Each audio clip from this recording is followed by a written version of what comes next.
Hello students, welcome back to my YouTube channel Infinity by Vishali. आज हम class 10th NCERT का chapter number 3 की exercise 3.2 के examples करेंगे। लास्ट लेक्चर तक हमें इस चैप्टर की एक्सरसाइज 3.1 कंप्लीट कर ली थी। अगर आपने वो लेक्चर अभी तक नहीं देखे हैं तो प्लीज आके उसे एक बार जरूर देख लीजिए। मैंने इस चैप्टर की सेपरेट प्लेलिस्ट भी बना दी है ताकि आपको सारे लेक्चर्स एक ही जगह मिल जाए। तो स्टार्ट करते हैं एग्जाम्पल नंबर 4 से। देखो एग्जाम्पल नंबर 4 है, solve the following pair of equations bye substitution method. देखो इस चैप्टर में हम सब्स्टिट्यूशन मेथड पढ़ेंगे। लास्ट जो लेक्चर हमारे जहां पे कंप्लीट हुए हैं हमने वहां पे ग्राफिकल मेथड सीखा था। अब हम स्टार्ट करने वाले हैं सब्स्टिट्यूशन मेथड। इसमें क्या होगा, हमें 2 इक्वेशंस गिवन होंगी, एक की वैल्यू निकाल के सेकेंड इक्वेशन में क्या कर दोगे, पुट कर दोगे। ठीक है, तो देखो जैसे हमें क्वेश्चन में दिए गई है pair of linear equations 7x - 15y = 2 and x + 2y = 3। आपने क्या करना है, जो आपको इजी लग रही होगी ना इक्वेशन बनाना, ठीक है, उसे लेके चलेंगे और सेकंड में पुट कर देंगे। अब देखो इन दोनों इक्वेशन में से x + 2y = 3 जो है वो इक्वेशन छोटी है। ठीक है, कौन सी, x + 2y = 3। अब यहां से या तो आप x की वैल्यू फाइंड कर लो या फिर y की वैल्यू फाइंड कर लो। अगर मैं देखूं तो मैं x की वैल्यू इजिली फाइंड कर सकती हूँ। तो x को मैं कैसे लिख सकती हूँ, 3 माइनस ये प्लस का 2y, दूसरा जाके क्या हो जाएगा माइनस का 2y। ठीक है, एक हमें ये इक्वेशन गिवन थी, एक थी 7x - 15y = 2। ठीक है, इसे आप ले लो इक्वेशन नंबर 1 और इसे ले लो इक्वेशन नंबर 2 और ये जो आपने इक्वेशन बनाई है इसे ले लो इक्वेशन नंबर 3। अब ये जो x की वैल्यू है उसे आप सेकंड इक्वेशन में जिससे आपने बनाई है उसमें पुट नहीं करनी है, जो अदर इक्वेशन होगी उसमें पुट कर दो। ठीक है, तो यहां पे लिख दो put the value of x in equation 2। Equation 2 में पुट कर दो, मतलब जहां पे x लिखा होगा वहां पर आपने 3 - 2y पुट कर देना है। ठीक है, तो यहां पे क्या आएगा 7 मल्टीपल x कितना है 3 - 2y, बाकी रिमेनिंग इक्वेशन वैसे लिख देनी है। ठीक है, क्या है -15y = 2। क्लियर, तो यहां पे कितना आएगा, एक एक करके ब्रैकेट खोलो, 7 को पहले 3 से मल्टीपल कर लो, फिर 7 को 2y से कर लो, तो कितना आएगा 7 × 3 प्लस 7 मल्टीपल ये कितना है -2y है, -2y -15y = 2। क्लियर, 7 3 का कितना होता है 21 प्लस माइनस कितना होगा -7 2 का 14y। क्लियर, बाकी रिमेनिंग जो बच गया वो लिख दो -15y = 2। क्लियर, अब देखो y वाली टर्म्स एक तरफ लिख लो और जो कांस्टेंट टर्म्स है उसे एक तरफ ले जाओ। ये -14y और -15y को यहीं पे रहने दो, = ये 2 ऐसे ही रहेगा, ये +21 इस साइड आके क्या हो जाएगा -21। क्लियर, अब -14 और -15 के साथ दोनों y है, मतलब आंसर तो y में आएगा। ये माइनस माइनस क्या हो रहे हैं, प्लस हो रहे हैं। 14 + 15 कितना होता है 29, पर साइन बड़े वाले के साथ क्या माइनस, तो यहां पे आएगा -29y = 2 - 21, मतलब 21 में से 2 सब्ट्रैक्ट करो तो कितना हो जाएगा 19, पर बड़ी वैल्यू के साथ साइन कौन सा है माइनस का, तो माइनस लगा लेंगे। तो यहां से y कितना हो जाएगा -19, ये -29 नीचे आके क्या हो जाएगा -29, माइनस से माइनस कैंसिल, तो यहां से मेरे पास y की वैल्यू कितनी आ गई 19/29। ठीक है, अब आपने क्या करना होता है, x एंड y की वैल्यूज निकालनी होती है। y की हमने वैल्यू निकाल ली, अब क्या निकालेंगे, x की निकालेंगे।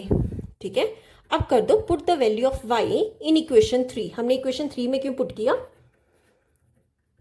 कर आप चाहे 1 और 3 में से किसी में भी कर सकते हैं, पर यहां पर इजी रहेगा जिसे हमने ऑलरेडी इक्वेशन बनाया होगा। ठीक है, 3 में पुट कर दो। 3 कितना है, x = 3 - 2 इंटू y की वैल्यू कितनी है 19 डिवाइड में 29। क्लियर, तो x किसके इक्वल हो जाएगा 3 ये तो आपस में कैंसिल नहीं होंगे, ना ही ये होंगे, तो मल्टीपल कर लो। 19 2 का कितना होता है 38, 38 डिवाइड में 29। क्लियर, अब इसके नीचे ले लगा लो 1। अब ले लो एलसीएम, 29 एलसीएम आ जाएगा। ठीक है, 129 का 29 होगा, 29 × 3 कितना होता है 87, 87 में से 38 कर दो सब्ट्रैक्ट। ठीक है, तो 87 को जब 38 से माइनस करोगे तो कितना आ जाएगा 49 डिवाइड में 29। ठीक है, यही हमें क्या निकालना था, x एंड y निकालना था। ठीक है, तो ये था हमारा सब्स्टिट्यूशन मेथड से सॉल्व करना x एंड y। तो यहां पे होती है हमारी एग्जाम्पल नंबर 4 कंप्लीट। अब देख लेते हैं example number 5। Okay, example number 5 is solve the following question. Aftab tells his daughter 7 years ago, I was 7 times as old as you were then. Also 3 years from now, I shall be 3 times as old as you will be. Represent this situation algebraically by the method of substitution. देखो क्या कहा गया question में कि हमें ये जो question है सॉल्व करना है। क्या कहा है कि आफ्ताब अपनी बेटी को क्या कहते हैं कि 7 साल पहले, 7 years ago मीन्स 7 साल पहले, I was 7 times as old you were then, कि उस टाइम जो तुम्हारी एज थी मैं तुमसे 7 times, ठीक है, 7 times तुमसे क्या था, बड़ा था। आल्सो उसने कहा कि 3 years फ्रॉम नाउ, कि आज से 3 साल बाद मेरी जो एज है तुम्हारे जो, देखो अगर 3 साल बाद आफ्ताब की एज बड़ी होगी तो 3 साल बाद उसकी बेटी की भी बड़ी होगी, ठीक है। तो उसने यही कहा है कि 3 साल बाद जब तुम्हारी जो एज होगी मैं उसे 3 times क्या होऊंगा, बड़ा होऊंगा, ठीक है। और यही जो हमें रिप्रेजेंट करना है situation algebraically by the method of substitution. देखो कैसे करेंगे। सबसे पहले हमें पता नहीं है कि एक्चुअल में उनकी इस टाइम पे एज कितनी है, तो हम ले लेते हैं कि let the age of Aftab be x and age of his daughter be y। लिख लो, let the age of Aftab, Aftab की एज इस टाइम कितनी है, आप ले लो x years, and the age of his daughter, उसकी डॉटर की एज कितनी है, y years। अब देखो सबसे फर्स्ट कंडीशन है कि 7 years ago, मतलब 7 साल पहले की बात की गई है, तो हम यहां पे लिख लेते हैं 7 years ago। 7 years ago जो है एज ऑफ आफ्ताब कितना होगा, अगर अभी आफ्ताब की एज x years है तो 7 साल पहले कितना होगा, x - 7 years, मतलब उसकी एज से 7 years क्या कर दो, सब्ट्रैक्ट कर दो। Similarly age of his daughter कितनी है, होगी, अगर अभी डॉटर की एज y years है तो 7 years पहले क्या होगी, y में से 7 क्या कर दो, माइनस कर दो, वो क्या होगी, 7 years पहले की एज, ठीक है। सिमिलरली ये था 7 years ago, आगे उसने क्या कहा, 3 years from now, 3 years from now, कि अभी से 3 साल बाद एज क्या होगी, ठीक है, एज ऑफ आफ्ताब। अगर प्रेजेंट एज जो है आफ्ताब की वो x years है तो 3 साल बाद कितनी होगी, x में 3 जोड़ दो, ठीक है। And similarly age of his daughter, उसकी डॉटर की एज चेक करें, अगर वो अभी y है तो 3 साल बाद कितना हो जाएगा, y + 3 हो जाएगा, ठीक है। अब कंडीशन चेक कर लेते हैं कि अकॉर्डिंग टू क्वेश्चन क्या कहा गया है। अकॉर्डिंग टू क्वेश्चन बोला गया है कि 7 years ago फादर जो है, आई जो है वो फादर की बात, आफ्ताब की बात की गई है कि आफ्ताब जो है वो 7 times है किससे, अपनी डॉटर से, मतलब आफ्ताब की जो अभी एज है वो 7 times है, 7 times किससे, डॉटर से, 7 times y - 7, ठीक है। सिमिलरली यहां पे चेक करें कि 3 years फ्रॉम नाउ वो क्या कह रहा है कि I shall be, I means Aftab जो कह रहा है कि आई शल बी 3 times किससे, as old as you will be, अपनी डॉटर से, 3 times है अपने डॉटर से, ठीक है। तो ये इक्वेशन अगर हम सॉल्व करें तो क्या आएगा, यहां पे क्या आएगा, x - 7 is equal to, bracket खोल लो, 7 को पहले y से मल्टीपल कर लो, फिर 7 को कर लो -7 से, तो इक्वेशन क्या बनी, x - 7 is equal to 7y, ये प्लस माइनस क्या हो गया, -7 7 का 49। अब x और y वाली वैल्यूज एक तरफ कर लो और कांस्टेंट वाली एक तरफ कर लो, तो ये x को इधर ही रहने दो, ये +7y इस साइड आके क्या हो जाएगा, -7y is equal to -49 already था, ये -7 इस साइड आके क्या हो जाएगा, +7, ठीक है। तो x - 7y की वैल्यू क्या आ जाएगी, 49 में से देखो प्लस माइनस क्या होगा, माइनस होगा, 49 में से 7 सब्ट्रैक्ट किए तो कितना आ जाएगा, 42, पर बड़ी वाली वैल्यू के साथ क्या माइनस, तो यहाँ पे क्या आएगा, साइन माइनस का, ठीक है। इसे ले लो इक्वेशन नंबर 1। अब सिमिलरली यहां पे इक्वेशन सॉल्व कर लो, क्या आ गई equation, x + 3 is equal to, 3 को पहले y के साथ मल्टीपल कर लो, फिर 3 को मल्टीपल कर लो -3 के साथ, ठीक है। तो x + 3 कितना हो जाएगा, ये कितना आ जाएगा, 3y, प्लस माइनस कितना होगा, -3 3 का कितना हो गया, 9। अगेन x और y वाली टर्म्स एक तरफ कर लो, ये x पहले ही यहाँ पे था, ये +3y इस साइड आके क्या हो जाएगा, -3y इज इक्वल टू, ये -9 यहीं पे ऐसे ही रहने दो, ये +3 दूसरा जाके क्या हो जाएगा, -3, ठीक है। तो यहां से मेरी इक्वेशन क्या बनी, x - 3y is equal to, अब देखो ये माइनस माइनस क्या होगा, प्लस, 9 + 3 कितना होता है, 12, बड़ी वाली वैल्यू कौन सी है, 9, उसके साथ क्या लगा, माइनस, तो यहां पे क्या लगा देंगे, माइनस लगा देंगे, क्लियर। तो x - 3y कितना हो जाएगा, -12, ये आ गई हमारी इक्वेशन नंबर 2। एक मिनट, मैंने यहाँ पे एक मिस्टेक कर दी, यहाँ पे माइनस नहीं, ये +3 था, ठीक है, यहाँ पे +3 आएगा, +9 तो 6, 9 - 3 कितना हो जाएगा, +6 हो जाएगा, ठीक है, +6। क्लियर? तो ये होगी हमारी इक्वेशंस। अब इन्हें फाइंड कर लेते हैं एक्स एंड वाई को। ये हमारी इक्वेशन थी, x - 7y = -42 and x - 3y = 6, ठीक है। अब क्या करो, जो आपको इजी लग रहा है ना, वहां से आप x या y की वैल्यू निकाल लो। देखो ये बड़ी वैल्यू है, ये छोटी है, तो हम छोटी से निकाल लेते हैं। x को यहीं पर ही रहने दो, 6, ये -3y ले जाओ दूसरी साइड, क्या हो जाएगा, +3y, इसे ले लो इक्वेशन नंबर 3। अब ये जो x की इक्वेशन आई है हमारी, इसे पुट कर दो 1 में, तो हम क्या लिखेंगे, put the value of x in equation 1, ठीक है। इक्वेशन 1 में x की वैल्यू पुट कर दो, कितना हो जाएगा, x को लिख दो 6 + 3y, यहां पर 6 + 3y - 7y = -42, ठीक है। अब y वाली टर्म्स एक तरफ कर दो और कांस्टेंट वाली टर्म्स एक तरफ कर दो, तो y वाली वैल्यू क्या है, 3y - 7y = ये -42 ऑलरेडी था, ये प्लस का 6 इस साइड आके क्या हो जाएगा, -6, ठीक है। अब देखो ये प्लस माइनस क्या होगा, माइनस होगा, तो 7 में से 3 सब्ट्रैक्ट किया, कितना आया, 4y। बड़ी वाली वैल्यू के साथ क्या है, माइनस, तो यहां पे लगा दो माइनस, ठीक है। 42 और 6, अब देखो माइनस माइनस क्या होते हैं, प्लस, मतलब 42 में 6 क्या होंगे, प्लस होंगे, तो इन दोनों को प्लस करके हमारी वैल्यू कितनी आ जाएगी, 48।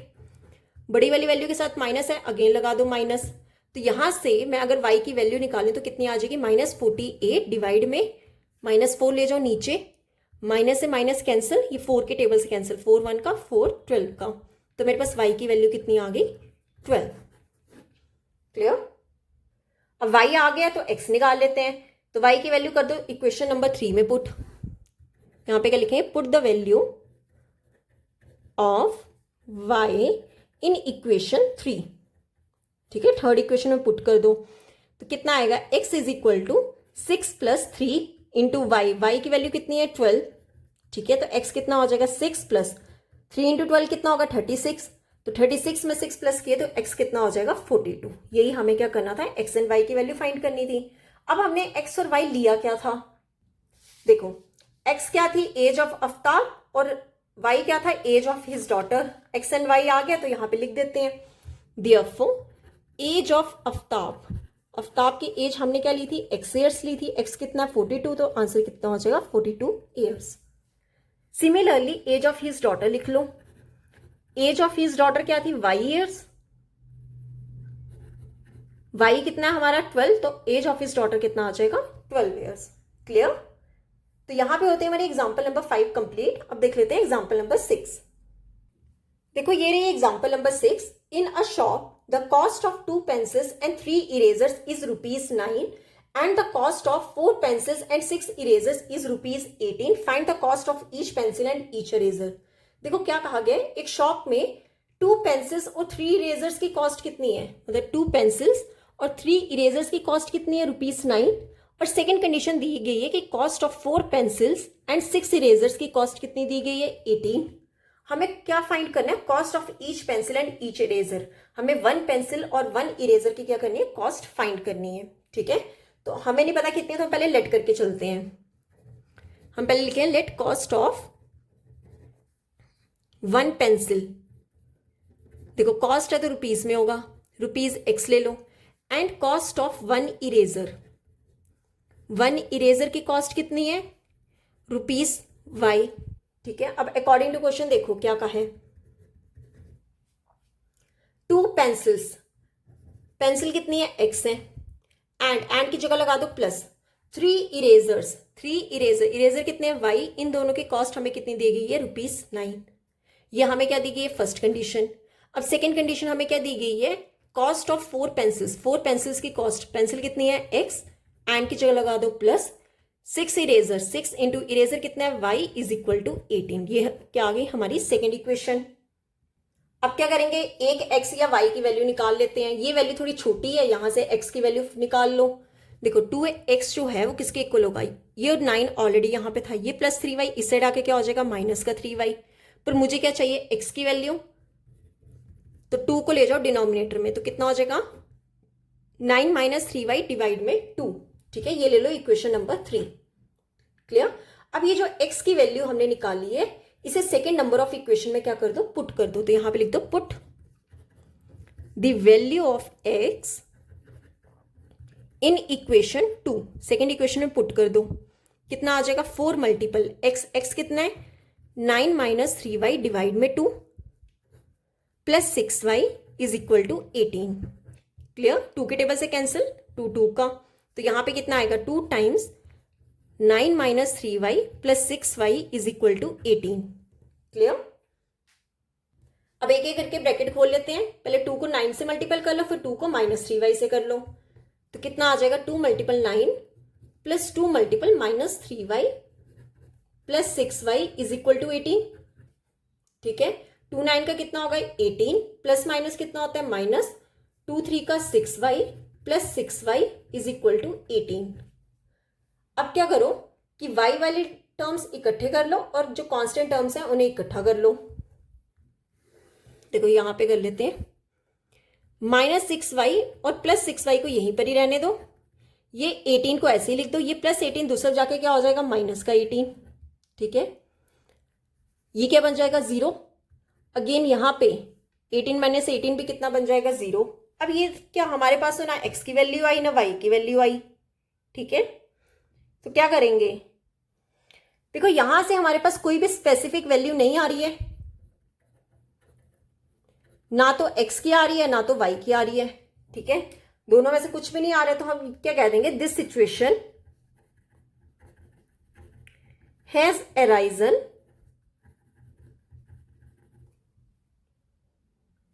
Because both the given equations are same. Both the given equations are same.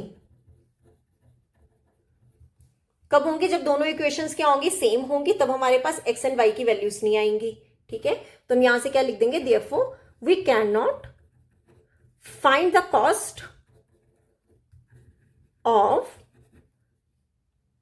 cost of a pencil and an eraser। अगर ये दोनों सेम आ गई तो ना तो हम कॉस्ट पेंसिल की फाइंड कर सकते हैं और ना ही हम इरेजर की कॉस्ट फाइंड कर सकते हैं। क्लियर। तो ये था हमारी एग्जांपल नंबर 6। अब देख लेते हैं एग्जांपल नंबर 7। देखो एग्जांपल नंबर 7 है, 2 rails are represented by the equations. 2 rails हैं, ठीक है, ये x plus 2y minus 4 equal to 0 and 2x plus 4y minus 12 equal to 0। Will the rails cross each other. ये जो दोनों रेल्स हैं क्या ये क्रॉस कर सकती हैं। ये मीन्स हमारी एक इक्वेशन दी गई है और हमें चेक करना है कि ये रेल्स क्रॉस ईच अदर करेंगी कि नहीं करेंगी। वो कब क्रॉस कर सकती है, अगर हमारे पास x एंड y की वैल्यूज आ जाएं। अगर x एंड y की वैल्यूज नहीं आएंगी तो ये दोनों जो रेल्स होंगी क्रॉस नहीं करेंगी। ठीक है, तो पहले हम इक्वेशंस लिख लेते हैं। क्या क्या इक्वेशंस है, x plus 2y minus 4 equal to 0 and second equation क्या है 2x plus 4y minus 12 equal to 0। Clear. ये कांस्टेंट वाली टर्म्स दूसरी तरफ ले जाते हैं। यहां से x प्लस 2y किसके इक्वल होगा, माइनस 4 दूसरे जाके क्या हो जाएगा प्लस का 4। सिमिलरली यहाँ पे 2x प्लस 4y ये माइनस 12 दूसरे जाके क्या हो जाएगा प्लस का 12। क्लियर।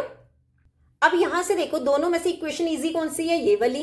तो यहां से हम x की वैल्यू फाइंड कर लेते हैं। इसे ले लो इक्वेशन नंबर 1, ये ले लो इक्वेशन नंबर 2। तो x किसके इक्वल होगा 4, ये प्लस 2y दूसरे जाके क्या हो जाएगा माइनस का 2y। ये आ गई हमारी इक्वेशन नंबर 3। अब ये जो x की वैल्यू है आप सेकेंड इक्वेशन में पुट कर दो। तो हम क्या लिखेंगे, put the value of x in equation 2। Second equation में पुट कर दो तो क्या आएगा 2 टाइम्स x कितना है 4 minus 2y, 4 minus 2y plus 4y is equal to 12। ठीक है, यहां से एक एक करके ब्रैकेट खोलो। पहले 2 को 4 से मल्टीपल कर लो, फिर 2 को माइनस 2y से कर लो। तो कितना आ जाएगा 2 multiple 4 plus 2 multiple minus 2y plus 4y is equal to 12। 2 4 का कितना होगा 8 प्लस माइनस माइनस 2 2 का 4y plus 4y is equal to 12। अब y वाली टर्म्स एक तरफ रहने दो और कांस्टेंट वाली एक तरफ ले जाओ। तो कितना आएगा minus 4y plus 4y is equal to 12 already यहां पे था, ये प्लस 8 इस तरफ आके क्या हो जाएगा माइनस का 8। ठीक है, minus 4y plus 4y total क्या बन जाएगा 0 इज इक्वल टू 12 में से माइनस 8 किए तो कितना आ जाएगा 4। क्या 0 4 के इक्वल आ सकता है, नहीं आ सकता। ना तो मेरे पास x की वैल्यू आ रही है ना तो मेरे पास y की वैल्यू आ रही है। मतलब जो हमें स्टेटमेंट्स दी गई होंगी वो क्या होंगी, गलत होंगी। तो हम क्या लिख देंगे, which is a false statement. ठीक है, ये फॉल्स स्टेटमेंट होगी। तो मैं यहां से ये कह सकती हूं, therefore the equation does not, या फिर equation do not have a common solution. इन दोनों इक्वेशंस का कोई भी कॉमन सॉल्यूशन नहीं आ रहा है, ना तो x आ रहा है ना y आ रहा है। ठीक है, अगर कोई कॉमन सॉल्यूशन नहीं आ रहा है तो ये जो हमारी टू रेल्स थी वो क्रॉस नहीं करेंगी। तो हम क्या लिख देंगे, so the two rails will not cross each other. ठीक है, ये हमें क्या करना था, इस क्वेश्चन में प्रूव करना था।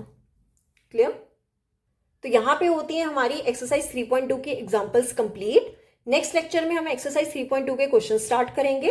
अगर आपको यहां तक कोई भी डाउट होगा तो आप मेरे से कमेंट सेक्शन में पूछ सकते हो। आई होप आपको वीडियोस अच्छी लग रही होंगी। अगर आपको वीडियोस अच्छी लग रही है तो please like, share and subscribe my channel. Thank you.